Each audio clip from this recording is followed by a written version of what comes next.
তার মানে এক কথাই বোঝা গেল মৃত্যুর হাত থেকে আমরা কেউ বাঁচতে পারবো না। তবে এই পৃথিবীর বুক থেকে কারো চলে যাওয়াটা খুব আনন্দের, আর কারো চলে যাওয়াটা খুব লাঞ্ছনাদায়ক।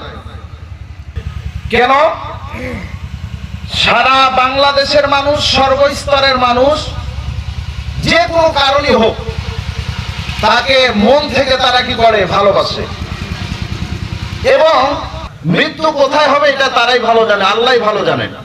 সম্মানিত ভাইরা, রাসূলুল্লাহ সাল্লাল্লাহু আলাইহি ওয়াসাল্লাম বলেছেন, লা ইয়ারহামুল্লাহু মান লা ইয়ারহামুন নাস।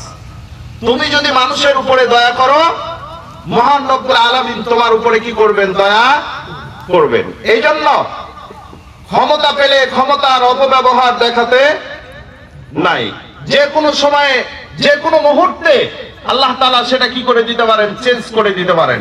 সম্মানিত ভাইরা, এই জন্য আমরা এই দিকে খেয়াল রাখবো, মৃত্যুর কথা বেশি বেশি করে স্মরণ করব।